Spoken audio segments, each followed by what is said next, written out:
Olá a todos! Agora para mais uma aula sobre doença renal crônica. Só que hoje o tema será sobre a anemia. Esta aula então será dividida em 3 etapas. A primeira, a gente vai falar sobre o processo de produção de hemácias. No segundo momento, vamos falar do desequilíbrio que acontece com a perda da função renal que leva à anemia. E na terceira parte, vamos discutir um caso clínico. E quais são os nossos objetivos hoje de nossa aula? O objetivo é entender os princípios da anemia por doença renal crônica, como que ela acontece e quais são as suas principais características. E também compreender a ação dos fármacos nesta condição clínica e suas corretas indicações, incluindo a prescrição.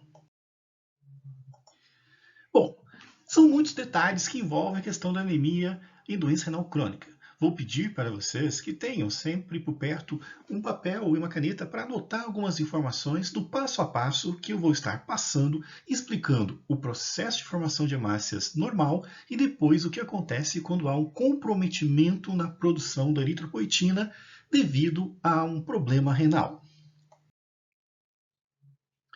Bom, então vamos considerar esse primeiro momento a questão do processo de formação de hemácias e qual a participação que se tem, do rim neste processo.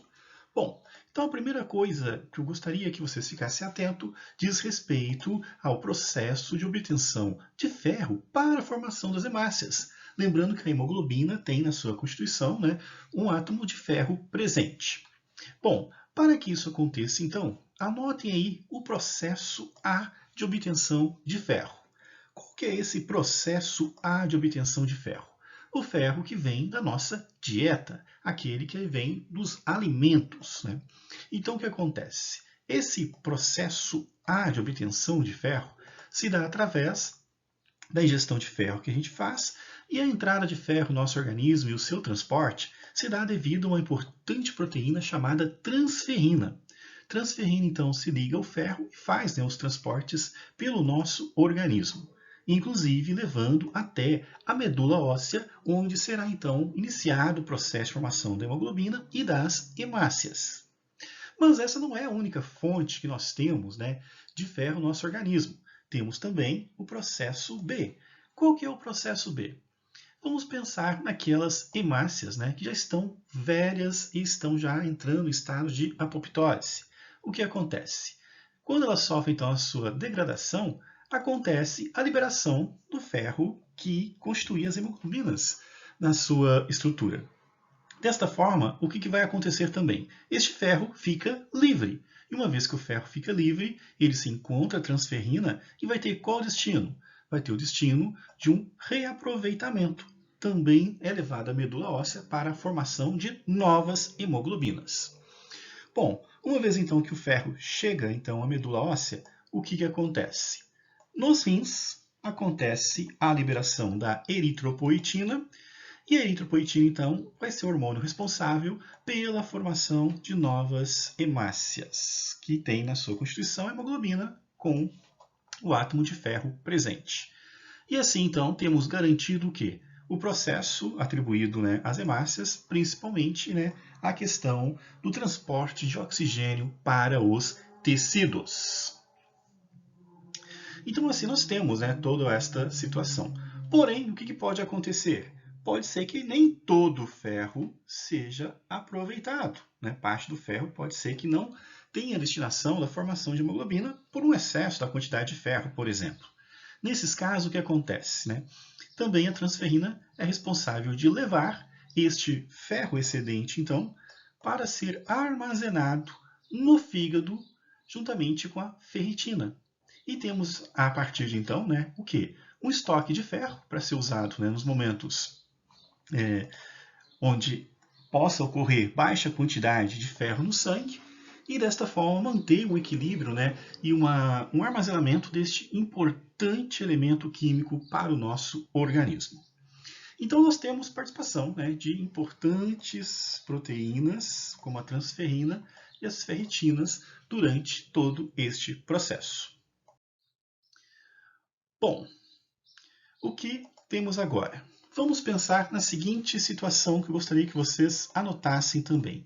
Vamos pensar quando nós temos, né, uma taxa de oxigenação normal nos tecidos, né? Está tudo acontecendo, né, dentro do previsto.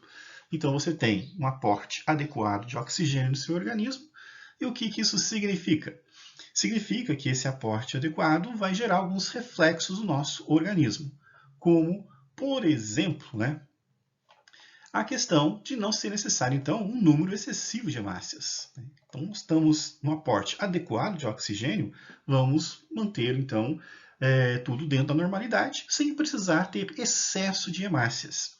Se eu não tenho necessidade de produzir hemácias, não vou ter a necessidade da matéria-prima. Qual é a matéria-prima? O ferro. Nesse caso, então, né, o reflexo que gera da menor quantidade de ferro e menor quantidade de hemácias é uma menor concentração da eritropoetina. Então, a eritropoetina passa a ser produzida em menor quantidade no fígado porque a taxa de oxigenação está normalizada.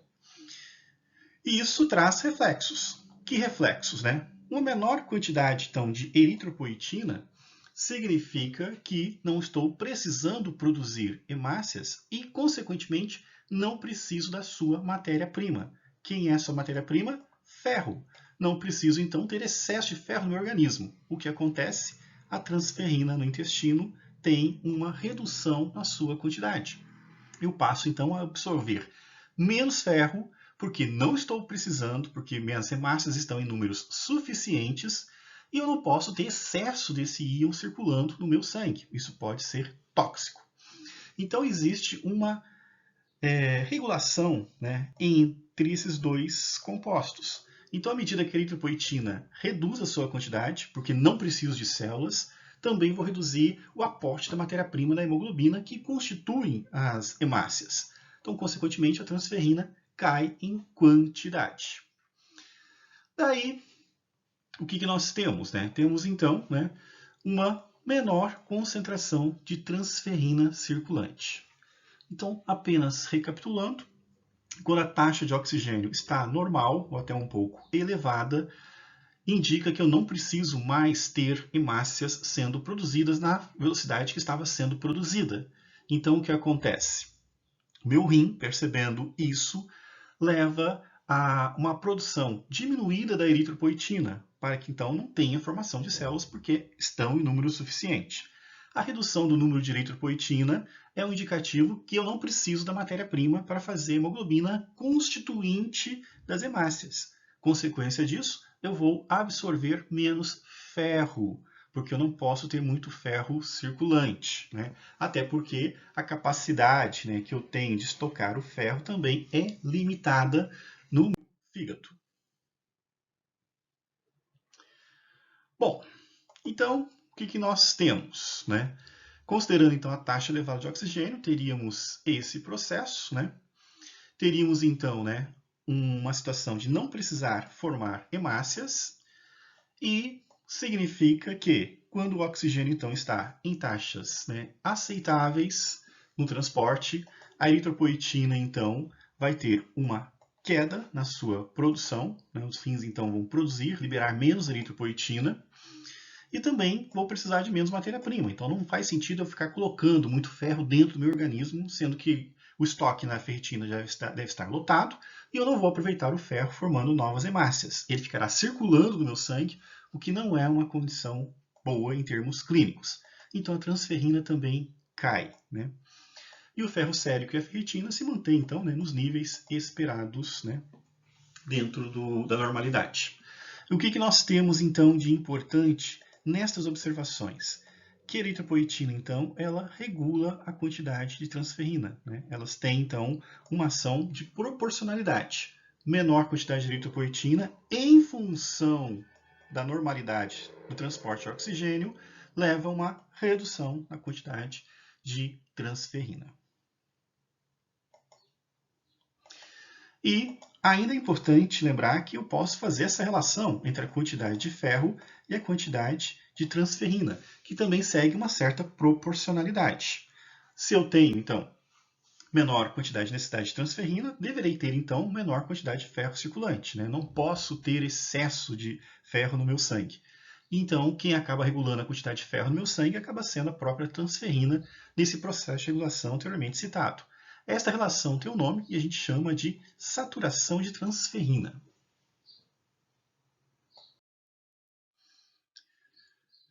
Bom, agora vamos pensar numa outra situação, né? Anotem aí, né, a questão de uma situação com baixa taxa de oxigênio. O transporte de oxigênio agora está reduzido. Então, o que nós vamos ter? Se a quantidade de oxigênio de transporte está reduzida, significa que eu estou tendo menor quantidade de hemácias presente no meu organismo. Então, eu preciso do quê? Produzir mais hemácias. E quando isso acontece, né, essa situação de ter que produzir mais hemácias, quais são os reflexos que eu tenho no meu organismo, né? O primeiro, vou precisar de eritropoetina. Então, o que vai acontecer? Lá nos meus rins, eu vou ter um estímulo à produção da eritropoetina, porque eu preciso agora de células, porque o transporte de oxigênio está comprometido. Então, quando eu tenho baixa de transporte de oxigênio, o primeiro reflexo que eu tenho é um incremento na produção da eritropoetina. Se eu estou estimulando a produção de eritropoetina, eu tenho como objetivo formar hemácias. E para formar hemácias eu preciso de hemoglobina. E para formar hemoglobina eu preciso de quem? De ferro. Então o que acontece agora nesse processo? A transferrina sobe. Reparem que existe, né, uma simetria na ação entre eritropoetina e transferrina. Quando eu aumento a quantidade de eritropoetina, eu aumento também a transferrina, porque estarei formando hemácias, preciso da matéria-prima, que é ferro. Então, eu preciso ter um aumento na absorção de ferro. E o que acontece também, né, em outros processos, né? Eu vou ter, então, né, a situação deste aumento e mais transferrina, então, será produzida, aumentando a sua concentração e também vou usar o ferro que eu tenho estocado. Então, o que acontece? Né? A ferritina começa, então, né, a ter, né, uma redução nos seus valores, porque o ferro está sendo liberado para a formação de hemácias. Então, este é o processo que acontece quando a taxa de oxigênio, então, se reduz. Então, no processo de regulação, considerando agora uma taxa baixa de oxigênio, né, uma quantidade menor de transporte de oxigênio, o que acontece? Nesta situação em específico, vou precisar de mais hemácias, ok? Se eu preciso de mais hemácias, eu preciso do hormônio que a forma, que é a eritropoetina, que vem dos rins. Então, a eritropoetina tem o seu aumento. E quais são os reflexos do aumento da eritropoetina? Significa que eu vou produzir hemácias? Vou precisar da matéria-prima. Quem que acompanha? Né? A transferrina. Vou precisar de mais transferrina porque eu vou precisar de mais absorção e transporte de ferro. Então, mais uma vez, né, acompanhe uma proporcionalidade entre essas duas substâncias. O ferro sérico, por sua vez, ele vai cair, porque eu estou também usando ferro para produzir hemácias, né? E, além disso, a ferritina também terá uma queda na sua concentração. Por quê? Porque eu estou liberando ferro também para produzir hemácias. Tudo isso para formar, né, as células de as hemoglobinas, que são constituintes importantes das hemácias. Então, novamente, gente, eritropoetina regulando transferrina de forma proporcional. Isso, né, nos processos normais que acontecem com a gente. E a saturação? A saturação mantém, né, na proporcionalidade esperada. Por quê? Né? O ferro, né, sérico tende a diminuir, a transferrina tende a aumentar e mantém-se dentro de valores então esperados. Né? Então essas são as condições, né, que acontecem na alta e na baixa taxa de transporte de oxigênio. Bom, agora, o que acontece no caso de uma pessoa que está com doença renal crônica Fase 3 em diante, com comprometimento na liberação de eritropoetina. Ok, vamos lá. Todo o processo segue normalmente. Eu vou ter, né, uma baixa oxigenação em um dado momento, né? Então vai acontecer, né, de eu reduzir, né, a minha quantidade de oxigênio presente e vou precisar de quê? Vou precisar de hemácias para aumentar este transporte de oxigênio. Para que eu aumente o transporte de oxigênio, eu preciso de hemácias, né? E para produzir hemácia, eu preciso de quem? Eritropoetina. Só que aconteceu o que na doença renal crônica? Perdi a funcionalidade dos rins. Perdi a capacidade de produzir eritropoetina. Ela vai se manter baixa constantemente, mesmo numa situação em que eu preciso aumentar o meu oxigênio. Ele está baixo, mas eu tenho que aumentar. Bom, o que acontece? O organismo, então, se colapsa, ele não entende o que está acontecendo e começa a acontecer alguns equívocos. Que equívocos são esses? Bom, a eritropoetina é responsável por regular a transferrina. O que acaba acontecendo? A transferrina não aumenta. Não se há um entendimento, né, que a quantidade de oxigênio ainda está baixa, né, e precisa ter mais ferro. O que acontece é uma situação em que a eritropoetina, então, se reduzindo, né, faz com que a transferrina também tenha valores reduzidos, né? E quais são as outras consequências, né? Pode ter liberação do ferro via, né, aqueles presentes na ferritina, só que o ferro vai permanecer circulante. Por quê? Porque na ausência da eritropoetina, o ferro não é convertido em hemácia. Então eu tenho uma situação em que a baixa concentração de eritropoetina faz com que o organismo assuma, né, o comando de reduzir a transferrina, porque no estado normal, baixa eritropoetina requer baixa transferrina. Acontece uma situação de ter uma liberação do ferro pela ferritina, de eu ter também uma absorção, né, dentro dos limites da concentração de transferrina, de ferro, ele começar a circular no meu sangue, só que este ferro não é convertido em hemácias. O que acontece? Que eu passo a ter, então, excesso de ferro circulante, porque o ferro não é convertido em não é adicionado à molécula de hemoglobina. O ferro não, por falta de ação da eritropoetina, ele não consegue, né, então, ter a finalidade dele de ser, né, um elemento químico importante para a hemoglobina. O ferro fica circulante. Eu tenho uma menor absorção de ferro, acaba tendo sim uma menor absorção de ferro, mas acaba sendo absorvido, né, uma certa quantidade. Chega no meu sangue. A ferritina, então, né, no fígado, começa a cair para liberar o ferro, porque sente a necessidade do transporte de oxigênio. Só que o ferro, então, presente, acaba não tendo a destinação esperada em função do problema envolvendo a eritropoetina.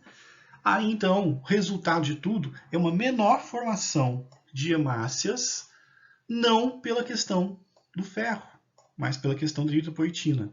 E nós temos um tipo de anemia em que temos, né, alterações no hematócrito, né, com baixa quantidade de hemácias, um comprometimento no transporte de oxigênio, porém ferro circulante em quantidade, às vezes, elevadas no sangue.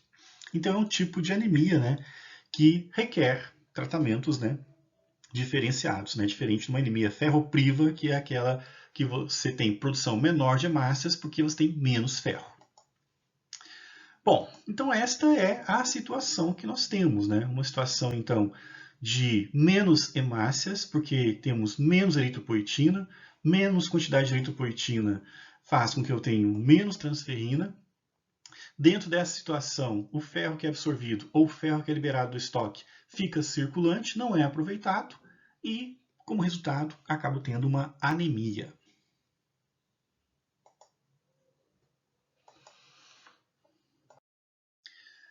Então, o que nós temos, então, na questão envolvendo a doença renal crônica? A gente pode fazer um paralelo entre as pessoas, né, normais e as pessoas que estão no estado de doença renal crônica. Bom, o que vem a acontecer então? Se eu tenho uma condição em que a taxa de transporte de oxigênio está reduzida, o que significa que eu tenho poucas hemácias, numa situação de normalidade, o que eu teria? Frente a esta baixa quantidade de oxigênio transportado, eu teria que produzir mais hemácias. E para produzir mais hemácias, eu precisaria da eritropoetina. Bom, no caso das pessoas que não têm a doença renal crônica, o que aconteceria? Né? Nós teríamos então a condição do aumento da produção de eritropoetina para atingir esse objetivo de ter mais hemácias e ter melhor transporte de oxigênio. Bom, porém o que acontece? Se eu estou com doença renal crônica, o meu rim produz menos eritropoetina, então eu não vou ter, né, esse aporte adequado deste hormônio. Só que o que a gente viu? Né? Que a regulação da transferrina está muito ligada a quem? A própria eritropoetina. Então, o que acontece em seguida?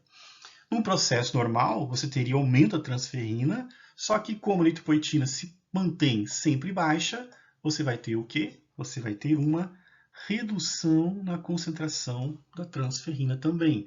Eu passo a ter um comprometimento, inclusive, né, na absorção de ferro também. Porém, eu não deixo de absorver ferro, né? Isso é importante salientar também. Tanto que o ferro que ainda chega permanece no sangue porque não vai ser convertido, né, em hemoglobina, e isso já acarreta, né, alguns problemas. Daí o que acontece então, né, nessa situação? A ferritina, que no processo normal tenderia a reduzir, porque ela ia liberar ferro para formar hemácia, e eu não estou conseguindo mais formar hemácias, né, passo a ter, né, o quê? Ao invés da liberação adequada, eu passo a ter o quê? Um acúmulo do ferro, né, porque começa a ter tanto ferro circulante que já vem da absorção, e alguns até propriamente liberado da ferritina, mas pode chegar a um extremo de que a ferritina começa a guardar tanto ferro para ela para não comprometer o restante do organismo, pelo excesso de ferro no sangue. Então podemos ter esse extremo também.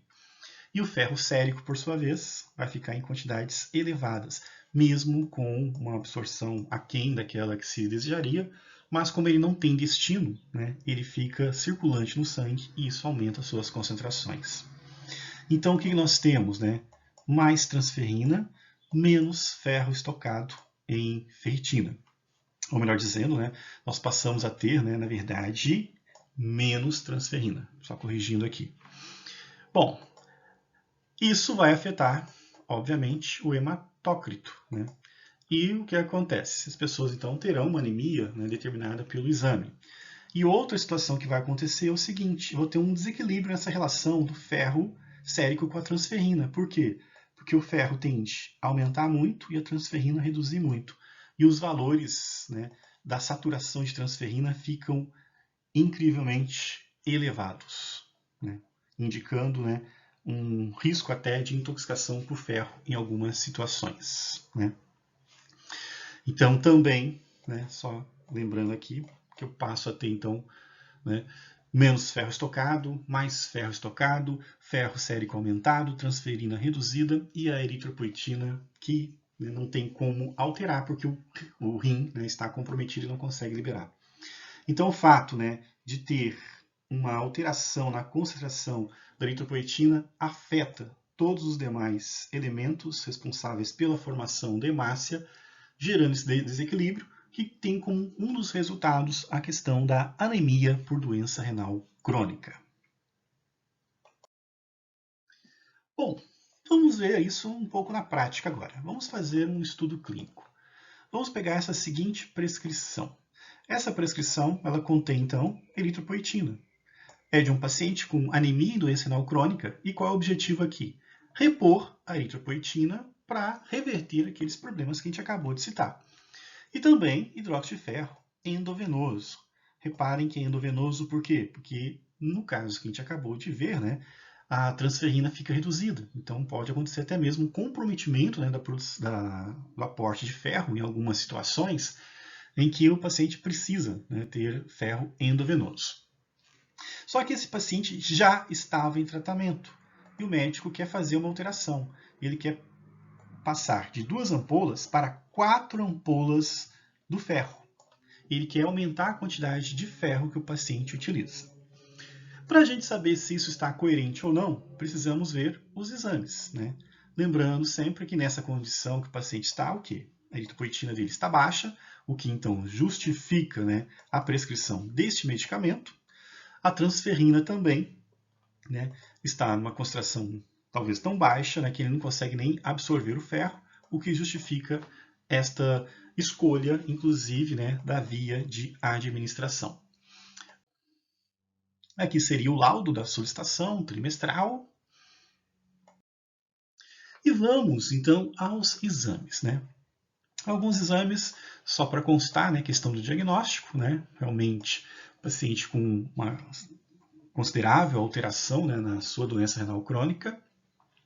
E vamos aqui a alguns exames. A ferritina teria que ter, no caso deste paciente, que é um homem, né, valor entre 22 e 322.